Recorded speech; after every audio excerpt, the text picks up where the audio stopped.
Hey everyone, and welcome to another prepping for 5th grade video. I thought I'd do a quick recap as to where I'm at. I haven't done a ton of filming, to be honest, because the weather cooled. It's been 79 degrees in my house for the past week or so, and I just needed to get everything done. To be honest, filming things takes longer, obviously, so I'll just give you a recap of what I've done. So I polished and dusted the game shelves that are right next to our room. I organised the main shelf behind me. I scooted over the books that were filling the spot. You can probably still see it, well, maybe, over here. And basically what I did was I kind of expanded my morning cart with those books. So basically I went through a whole shelf and picked books that I knew I wanted us to read this year, non-fiction ones obviously, and I scooted them onto this shelf over here, and then I scooted everyone over one across for that row that had the supplies in originally. I have redone my morning cart and most of them, to be honest. I kept quite a few of them on there anyway because the books that we really like and I know we'll want to read again this year. So for example, I kept The Amazing Animals and The Fearless Felines because we hadn't finished them, so we'll definitely still get plenty of use out of those.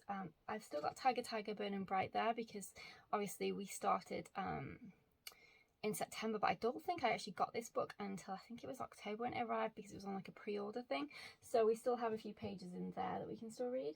But I've switched out the games at the bottom, so I put our new morning activity games in there that I wanted to use this year. So because we're well, I'll talk about that in a second, but I basically put mostly geography on there, and then I've put some of the tubes on there, so for example the Wonders of the World ones and that kind of thing, because that's one of the units from Wild Explorers is the 7 Wonders of the World, so I put the tube on there because I thought it would be fun to refer to those. I have got the Beautiful Feet books in the next shelf up, which I already showed you. And then I've got a couple of our nature study books in there for birds and insects. And then I've got some geography games, and then I've still got the yes no game out because she loves playing that. So, and then I put the flags and capitals map out. I'll give you a quick tour of that anyway at some point during the video of what that looks like. So I did that. Then I also cleaned there's just everything. So I cleaned my shelf off that's to the right. I cleaned all our plastic multiplication and math bins and our language arts bins and everything else because they get dusty by the end of the year. I do, do them periodically throughout the year, but I don't literally take every single manipulative out of the tub and clean it, but I do at the end of the year. So on this shelf here, I've got all of our writing cart stuff. So I've got all our writing prompt books. I've got paper. I have got more art supplies because obviously this is next to the art cart. I have got our paintbrush stand. I have got her desk easel. That's all on this section now that didn't used to be there. I've also put out what I used to keep our math manipulatives in. So the hundreds, tens, the ones. We don't need those now, obviously, because she's very, very familiar with those. So they've all been packed off, and instead what I'm using that box, so it's like a cleaning caddy. I think that's what its original purpose was. So I'm using that cleaning caddy just to put in some read aloud games in there. So for example, when I'm doing read aloud, if she wants to do any STEM stuff, I've got the plus blocks in there. I have got some little card games and stuff and various different things in there that we can play, not just doing read aloud, but also she doesn't really need that now, to be honest, but I just put that in there anyway in case she wanted to. But I have put our morning games in there too. So for example, brain breaks and stuff, little games in there. So that's in there. I have also printed pretty much everything that I wanted to print and bound everything that I wanted to print. There are a couple of things I just need to laminate still, which are our labels for our book work boxes. So in terms of the work boxes, I have emptied out everything, filed it away. I've still got to do the work boxes, which I'll be doing in this video, getting all the curriculum in there. But the first thing I need to do is laminate these labels. But I've also haven't just been doing homeschool stuff, I've also been doing life stuff. So I have been wrapping presents because it's my daughter's birthday in September. I have been printing out recipes. She wants a cookie dough cake, so I found this cookie dough showstopper cake. So it sounds really nice. So it's caramel chocolate chip cake sandwiched together with vanilla buttercream, chocolate ganache and chunks of cookie dough, decorated with mini chocolate chips, a chocolate drip, cookie dough balls and chocolate chips. So that's what the actual recipe is. And I'm going to alter it slightly. So she's still having the cookie dough cake, she's still having, you know, the cookie dough balls and the chocolate chips and all that kind of stuff, but she wants orange icing because she wants dragon icing because she's having a Wings of Fire theme. She is absolutely obsessed with that series.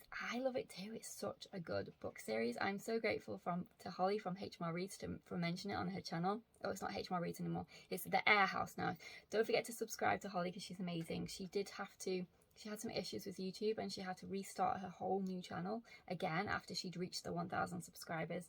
So if you love books, if you love homeschool, then definitely consider checking out the Air House. I'll leave the link below. So she mentioned that her daughter, Portis, was reading the Wings of Fire series, and I knew my daughter loved dragons, so I thought, oh, I'm gonna go give it a try. So we bought the first book in the series and it is amazing. We bought the next 10, so I've got 1 through 10 of our Wings of Fire. I think there are another 10 more, I'm not sure, but it's a long series. And then for her birthday, she got the comic book series as well, because they've converted it into a comic book series, but only the first 4, because what she really wanted was, when we were reading the story, she wanted to see the dragons in action and everything.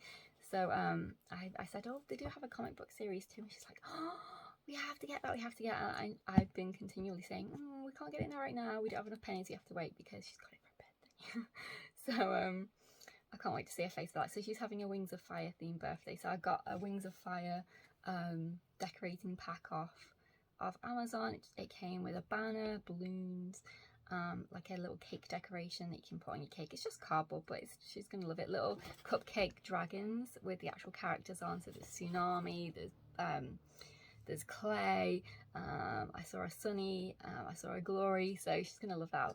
I won't use them in cupcakes, I'll just stick them, decorate her cake with them. So yes, so she's having this cookie dough showstopper cake, but a twist, because it's gonna be dragon themed, Wings of Fire themed. So I've been figuring out what to make her, making lists of food that she's going to have for her party meal. It's very sophisticated 10 now. She wants hummus and crackers, and, you know, not like I used to do like sandwiches cut out into little shapes and stuff, and now it's, no, I don't want sandwiches, I want hummus, I want chips, as in tortilla chips and crackers, and it's very sophisticated now. But she's still you know, she's still a kid at heart. She still likes Hatchimals and stuff, so she's getting those for her birthday too. So yes, I am going to crack on anyway, but I just thought it's funny, the sophistication level rises when they reach 10 in terms of what they want to eat, for sure, for their party. No to sandwiches, yes to crackers and hummus. But yeah, anyway, let's get on with prepping for 5th grade, and I'm going to start laminating first. Okay, I'm just waiting for the laminator to warm up. Ignore the floor, it's really messy. I need to hoover a vacuum. Basically, my vacuum cleaner broke the brush bar, you know, the bit that turns around and picks up all the stuff. It completely broke and stopped turning, so I had to order a new part, and it took forever to arrive because of the Royal Mail postage strike, but it's finally here now, and it's been fixed, so I need to hoover, which I'm going to do in a minute actually, once I've finished laminating. I just wanted to get that done, so then I can, once I've finished hoovering, I can start on the work boxes.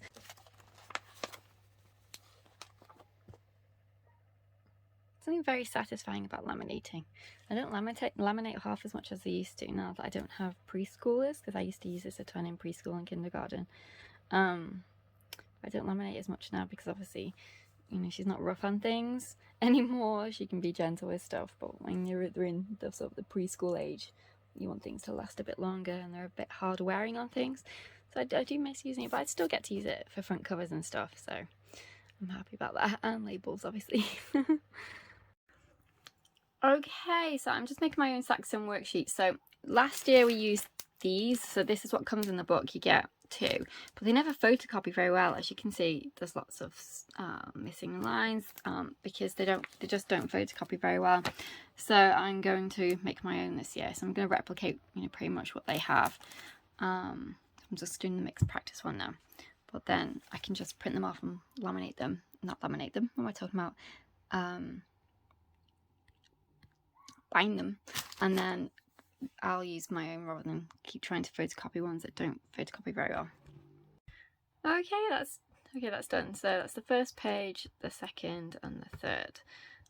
So I've just copied there what they have, but obviously taken off some of the things I don't need, and yeah, so I think that'll be bad. I'm just going to print it out now and then bind it. Okay, just before I laminate, I'm just going to assemble this. So it's our passport for the Wild Explorers. So I've just laminated the front cover, and I'm just going to staple in these pages. And then it also has, you're supposed to print it out on sticker sheet paper, but I completely forgot and I just printed it. I don't want to waste ink. So we're just going to cut them out when we're ready and stick them on. So the little passport stickers for where they've been. So that's my first job. Pause for, actually I'm just going to turn the laminator off, it's finished. Pause for post. So the first thing I got was, there's a frog in my throat. I saw this on the Waldock Ways channel. She had it for her daughter for this year. So this is 440 animal sayings a little bird told me, and I thought that'd be perfect in our morning basket. So well, morning cart. So stop badgering me. Harebrained scheme, we got skunked. Quick like a bunny. I wonder if run like the wind is in here, because I've always said that to her from a young age, and she's always laughed at me. What does that even mean? Because kids are so literal, aren't they, when they're younger at least. But now she gets it completely. But let's talk turkey, as mad as a wet hen. Some of these I don't even know. I think these, I never said let's talk turkey before. She took me under her wing, yes, definitely. Don't count your chickens before they hatch. Yeah, I say that here. Mouse potato? I've never heard that before. Catnap, to play cat and mouse. Yes, I thought that'd be a fun one. And then on the scheme of things breaking, our toilet broke. I don't know what it is. So let's just run through. We had dishwasher break, printer, hoover or vacuum cleaner, and now toilet. So luckily eBay to the rescue, so we found the part that we needed, and the store fixed the bog. That's hilarious. I'm not going to open that obviously because it's just a part for the toilet. Then this little pile, and in here, so basically this is for Christmas. So I was looking at a game console for Christmas for her, and I was looking at the Nintendo Switch, and I don't have £200 or £300 or however expensive they are to buy a Nintendo Switch. But I was sorting through some of my old stuff, and I had, back in the day, a Nintendo DS, and it's still, I'll show you it actually. As you can see, it's still in perfect working order. It looks really new, to be honest. I got it, I think, when it first came out, 2006 or 2007. And I think I used it for a bit and then just put it away, as you do. I haven't used it since. So it's in really, really good condition. So that's going to be her main Christmas present. Now, I did have some games already that I'd got with it. I had Sims 2 Pets, Brain Training, Zoo Tycoon, and Nintendogs, Dalmatian and Friends. So those are the ones I already had. So they don't sell these games anymore, new, but used on eBay they do. So I went through eBay and I ordered a bunch of games. Some of them were like £2.50, which are the ones without boxes and the envelope, which I'll show you in a second. But I've tried all of these in this pile, apart from the couple on the bottom, so I'm just going to try them now and make sure they're okay. But I'll show you what she's got. So she's got Pinkie Pie's Party, Ratatouille, Nintendogs, Dash Hound and Friends, Cats 2, so this is the ones that just arrived today, Nintendogs, Dash Hound and Friends, Cats 2, Hamsters 2, and Bolt. So I just need to check those are working. And then these are the ones I got the other week or so, Polly Pets. These are without the boxes, but they still work just fine. Polly Pets, obviously the box doesn't make them work, but you know what I mean. Tinkerbell and the Lost Treasure, Pets, Nursery, Polly Pets, what does that say? Polly Pets Play, My Vet Practice, and Littlest Pet Shop. In case you've never seen one of these before, I'll show you. So it's just a little manual. So here's the cartridge that you get for them, and you just put it in the back like this of the little Nintendo DS. Slot it in. It's old-fashioned. And it helps if you put it the right way around, and then just slot it in. Okay, so I've just turned it on, and as you can see, it's working just fine. I love the DS because it's got the 2 screens, which I really appreciate. I think that's a really good way to have a handheld game. You know, because often these little handheld games, the screens are really small, but that's why I wanted the advantages of the Nintendo DS. You get your little stylus with it to play with, but you can also obviously use the buttons. So yeah, that's the first one. I'll just check the other. Okay, so if you've never seen these before, basically you have, in this case, the manual over here, and then his little cartridge, and then it just slots into the back of your device. Okay, and you just got your turn on switch on the side, and then you use your stylus to touch the screen. Oops, looking through the camera lens. Hamsters too. Game loads up there. And away you go. So you can still get these used on eBay, the Nintendo DS's, or probably anywhere where you sell. Yep, new games. So let's click that. Yeah, that's great. So I like it when they delete the data for you. That's always helpful. So if they don't, you can reset it anyway. You know, if someone else has been playing it, that's what I mean when I said delete the data, someone else's game scores and things. But yes, you can get these used on eBay and probably lots of other places. I think they're a really good game console still. So that's what her main Christmas present's going to be this year. The thing as well with the Nintendo Switches is that I couldn't afford, to buy this many games with the Nintendo Switch. It cost an absolute fortune. So you should probably only get like 1 or 2 games, whereas with this one, she can get this whole pile, because obviously I've already got the console. I just needed to buy some additional games. But yeah, I'm really excited about it. This one looks like they might have already have got a puppy. I'm not sure, so I'm just going to reset it anyway, just to be on the safe side. It just resets all the data. But yeah, that definitely looks like someone's already got a puppy. But this game is so fun. Or maybe they haven't, because it's not letting me do anything. Trick list. Yeah, so I need to reset the data, and it's super easy. You just have to press a combination of buttons, but then it'll be as good as new. I did order her a Pokemon one, which I was so excited about because I knew she'd love it, but it got lost in the post and we never received it. We did get money back, obviously, because of the eBay guarantee, so I'm still on the lookout for another. That's the last one I want to get her, a Pokemon one. But yeah, Cats 2 is looking fine too. Do I need to reset this? Yes, I need to reset it because it's got someone's data in. But yeah, it looks really cute. I haven't seen this game before. That's super cute. You get your little cat. Love it. So there you go. I'm just deleting the data off it, so then it'll be like a brand new game to her when she opens it.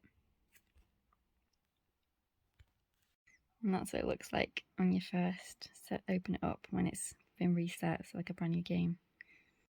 This one was super easy to delete because it just had an option on the menu, which is great to erase data, but some of them you have to, like with the Nintendogs, you have to press a combination of stuff. So you have to press left, right, Y, X, A, B all at the same time, and at a certain point before it loads up. But you get there, it's really easy. You just have to fiddle getting it in a good position so you can hold all the buttons. Okay, I've just vacuumed and I'm going to wash all our cushions that we usually sit on by the library. Okay, so I'm just getting the work boxes sorted out. You don't want to see the floor. Maybe you do. It's stuff everywhere. I was taking everything out to put it all back in the right days and everything else. But I wanted to show you this because I'm just getting geography ready.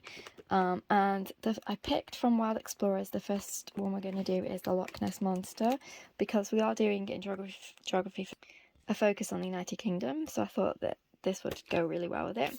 There's also Beatrix Potter in the Wild Explorers, and there's several other things that we could use as well. But the first thing we're going to do in the first 6 weeks is the Loch Ness Monster, a guided research project, and this is by Wonder House Creative, and I've just gone through it and it's really, really good. So she explains why she's wrote it. So for example, it says here, one of the main issues I see in academic writing is that students are writing about things that they don't really know about.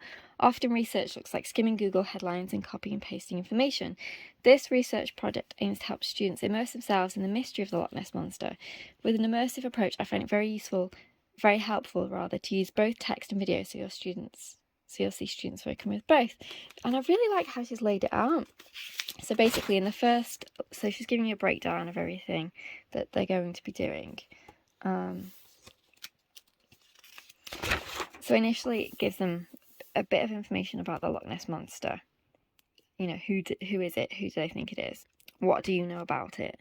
And they get to sort of brainstorm on this sheet. And then they have a video to watch called Does the Loch Ness Monster Still Exist? And then they get to answer these questions. And then they can, it's like a bingo game. Once they've finished, then they can say bingo. There's also a crossword, and what they have to do is Google the clues if they don't know the answers, which I thought was really useful. So you've got some IT in there too.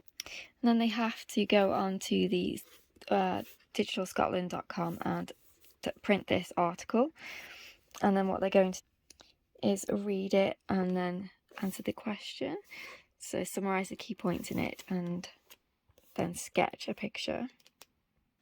Then they're on to chronological order, and there is another video for them to watch, and there's also a timeline for them to complete, and they have these little circles with the information for them to stick on. Then they have some more websites that they need to go onto and print what they need to. Then they go into highlight, so they use their highlighting pens to highlight some information and answer some questions.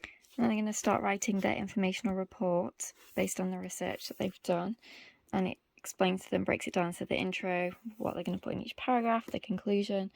They're going to talk about hook, statistics, quote, create a sense of mystery. And then they can use these if they want to help them. So it really breaks it down. Even have some with the conclusion.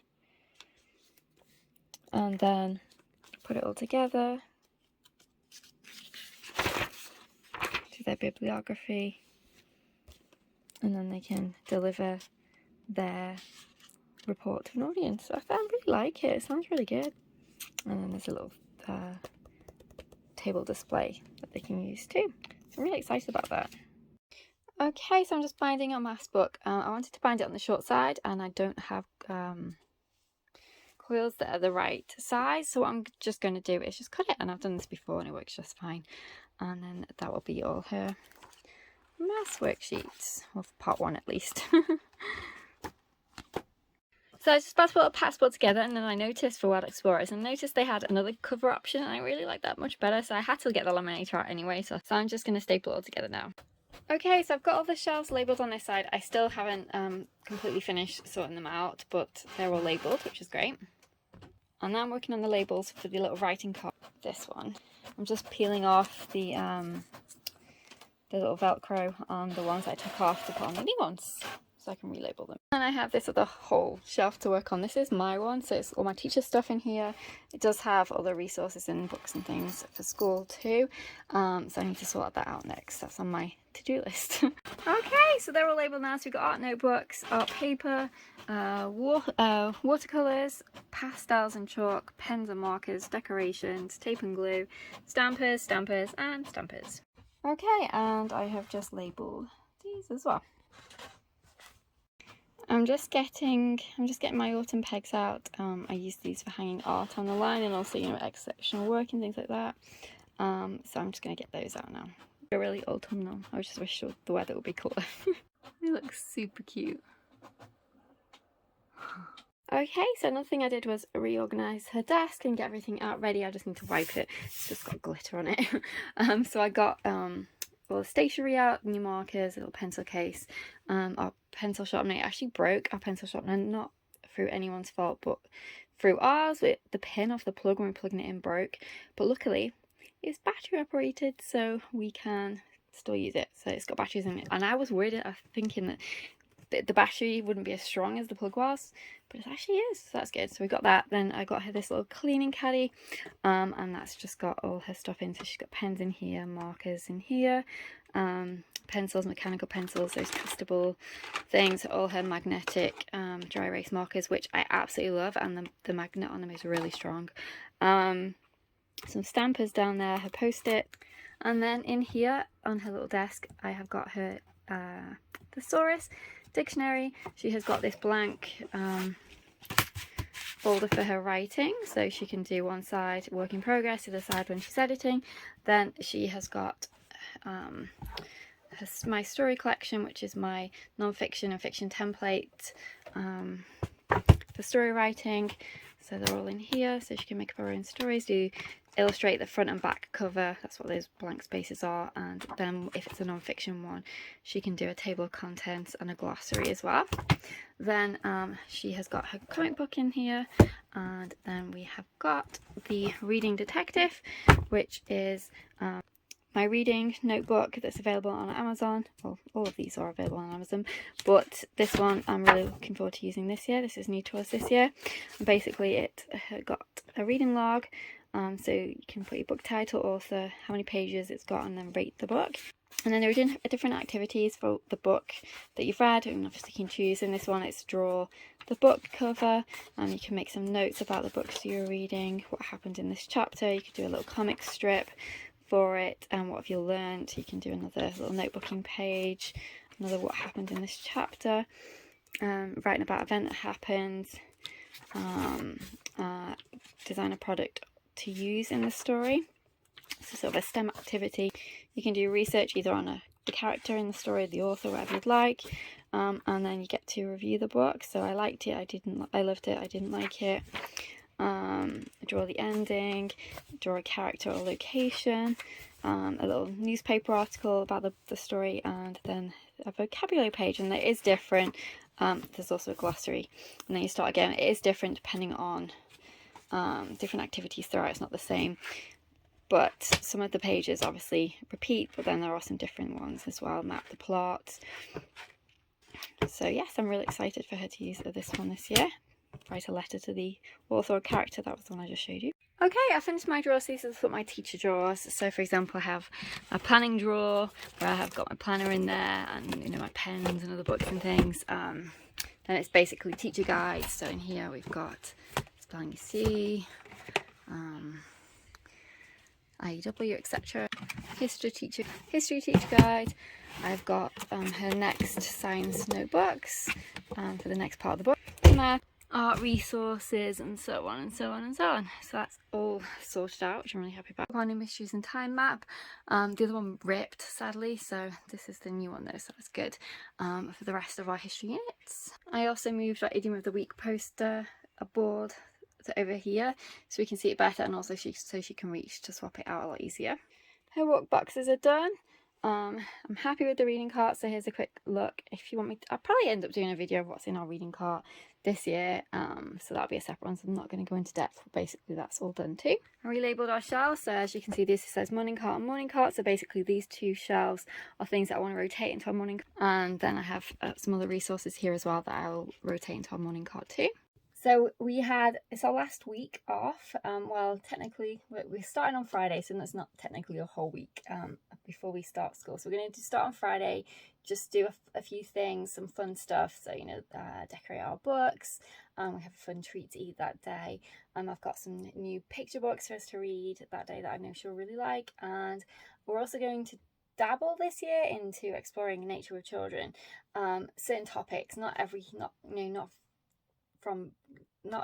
single topic, but certain ones in there. So for example, it's the harvest moon this week, so I thought that would be fun. So we'll do a few harvest moon things on Friday, and then on Saturday night we'll go and see if we can see it, because it's supposed to come on the 10th, which is Saturday, so that'll be fun. So a little nature walk at night with our torches and stuff, take the dogs, I love it. So I'm really excited about that. So I think I'm ready in terms of the room. I think the room is done. I don't think I think there's a couple of more things I need to print, but other than that, mostly done. So yay, that is great. I'm really happy about that. There are a couple of things I still want to do, but print a few things, but nothing in depth, I don't think. So that gives me a sense of calm. So now I just need to start on planning. So I'm just going to plan the first day, print off what I need to for the first day, and then I'm going to plan next week what we're going to do for our first week of school, and yeah, we'll just get started on that. So I'll show you a bit of it in my planner once I've planned. I might show me planning actually, or should I do that in a separate video? I don't know, we'll see. So you'll either see it in this video or in the separate video, I don't know, but probably a separate video actually, because I don't know how long this one is. But it was my daughter's birthday yesterday. We had a lovely day. We went to an inflatable place where there was tons of inflatable stuff, and that's when I really realised how much my knee is not good because it's fine. I can, bend and everything, but it's kneeling on it. That's the problem. I really should get it checked out, but I just kind of think, what's the point? The waiting list is so long. And can they actually do anything? I don't know. I probably will get it checked eventually. But I'm just hoping, I keep hoping that it will get better by itself. That's the hope. But yes, it was really fun. And then we had food when we got home, her feast, she called it. And she loved the Wings of Fire theme. She loved her cake. And yeah, I'm just stuffed from all the yummy, yummy food. I've actually been really, really good and lost a stone. So 15 pounds actually, over, I'd say, the last 4 months. It was purposeful. I wanted to. I wasn't overweight, but I felt like I was towards the top end of where I wanted to be. I have like my level where my clothes fit and I feel really comfortable. So I've lost 15 pounds, which is really good. But now, eating all the birthday stuff, you realise once your stomach's shrunk when you've lost weight, it's like, oh, I feel really stuffed now. So we've still got goodies left, but I'll just eat a few of those, but be good too. When I'm losing weight, I don't restrict. I do one thing and one thing only. I don't exercise because I don't need to. I live a really active life. I've got 6 dogs. I don't need to exercise, do any kind of exercise plan. The only thing I do when I want to lose weight is I don't eat after 6 p.m. until the morning. That's the only thing I do, and it always works. Where I gain weight is if I have the midnight feasts. So if I, sort of around 10ish think, oh, I'm a bit peckish, I'll make some toast, or oh, I'm a bit peckish, I'll just, have a couple of biscuits or whatever. That is where I gain the weight. But if I don't do that, then I don't. So I guess technically it's intermittent fasting, but not really, because it's just not eating from after 6 p.m. until I wake up the next day for breakfast. I don't do anything else. I still eat all the normal foods that I would always eat. I don't restrict anything like that. That's the only different thing I do. But it's always the same. It's always in winter time when, sort of around 10ish, you think, oh, I'm just going to have a little something because you're a bit cold or whatever. That's where, but I'm not going to do that this year, because it always ends up that in the next summer I have to watch what I'm eating a bit more. Well, not watch what I'm eating, but not do the whole not after 6 p.m. thing. Although I actually do think it's useful, especially if you get acid reflux, which I do. I never used to until I was pregnant, and then it's never really gone, in terms of if I eat too late or if I eat too much at one serving, then I'll pay for it later. So pastry and things like that. I don't know why. I think I was massive when I was pregnant. I got really, really big. And I think my muscles and everything never really went back to how they should be. I just think that is probably part of the acid reflux that I get sometimes, is if I eat too late. So that's why I'm not going to do that this winter, because with winter food particularly, you eat more pastry, at least I do, more pies and more comfort, so stodgy food, I guess, in the winter, and that always can cause heartburn, especially for me, acid reflux, heartburn. So I'm definitely being more good this winter for sure. So I'm not going to end up having to in the summer think, oh, I need to lose about a stone again. I haven't finished actually. I still want to drop a bit more. So I'm currently just over 9 stone, but I want to get to 8.5. That's where I really feel comfortable. All my clothes feel really comfortable, fit really comfortably. And that's where I feel really, that's my happy weight. I guess I'm only small. I'm only 5'4". So if I just put on sort of 10 pounds, I really notice it. So I'm being good this winter and not eating after 6 p.m. Because like I say, my acid reflux has been amazing. Gone pretty much completely, apart from if I have, too much pastry. That's the only thing that really sort of kicks it off. But if I don't eat any pastry, sort of in the evening, then it's been, which I don't because it's summer. I mean, it's not the weather for pies. Also, I did have my smear test done recently, which I hadn't had done since 2016. So if you were like me and you were due to have it done in 2019, well, mine was supposed to be done in December 2019, and we all got super sick in 2019, and at Christmas time in 2019. And then obviously 2020, there was no chance of getting an appointment. Every time I rang, it's like, no, we can't. 2021, I kept trying to ring to get my smear appointment again, and nothing available. Then I had to go to see the gynecologist for a different reason, and he said, oh, have you had it done? And I said no. He's like, well, I'll do it here. So I got it done. So yeah, that was another thing I got ticked off my list over the summer. It was all fine. Obviously the results were all clear and normal, so that's good. But reminder, if you were like me and you were due to have it done during that time, then don't forget to get it done, because it is obviously really important. And I think sometimes as women we neglect ourselves because we're taking care of everyone else, and that was something that I definitely let slip. But it wasn't entirely my fault. Every time I did ring the doctor, it's like, oh, we're fully booked, or the queue to get through to actually speak to someone took forever. And who's got the time or the money to stand in a queue for hours waiting for someone to answer the phone, only to be told, oh no, the nurses are not available, or yeah. But I've never had a smear test done by an actual gynecologist before, because here they always do it with either the nurse. I think one time I had it done with the doctor, but that was only because the nurse was off. But it was interesting, the difference, because the nurses have always said to me, oh, I think you've got, I think it's cervical erosion, or an ectropion they call it, because when they do the smear test, I bleed a little bit. And I explained that to him. I was like, oh, don't worry, because I've been told that before, it's nothing unusual. It's quite common, especially in it's very common in, menstruating women. And he's like, oh, don't worry. And he had a look and he said, there's absolutely nothing wrong with your cervix. It's completely normal. You do not have any kind of erosion. And the spotting that you get when they wipe the, the test instrument across your cervix is completely normal. It's biologically a normal occurrence. So all the times they used to, not scare me necessarily, but they used to make you think, oh, that doesn't sound normal. But obviously an ectropion is normal. But I don't even have one.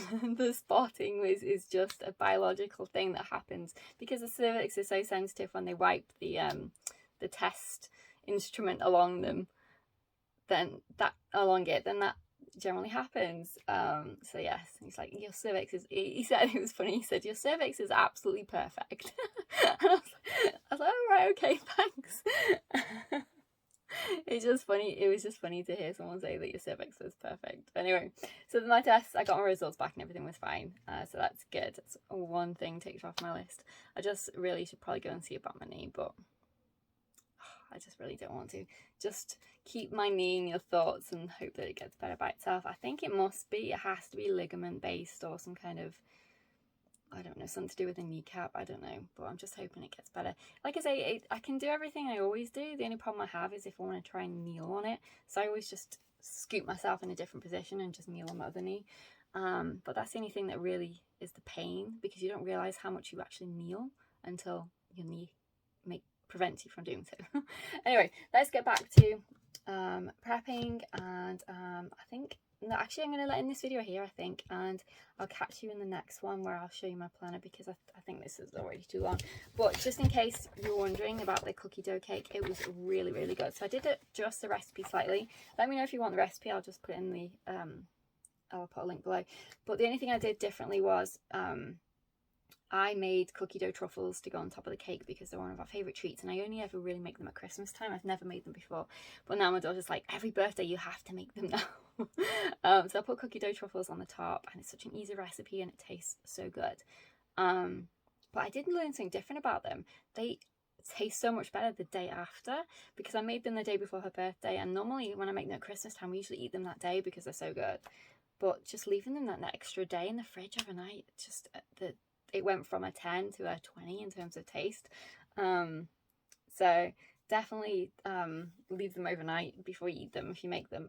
So I made cookie dough truffles on top, and then she did a chocolate drip on the top of her cake in the recipe, and I did orange icing because it was Wings of Fire and she wanted the fire. She wanted dragon icing, so I did orange and chocolate fudge icing instead. But yes, it was so good. It was a really nice cake, so definitely recommend it. But let me know if you want the link, and otherwise I'll see you in our next video. Take care. Bye for now.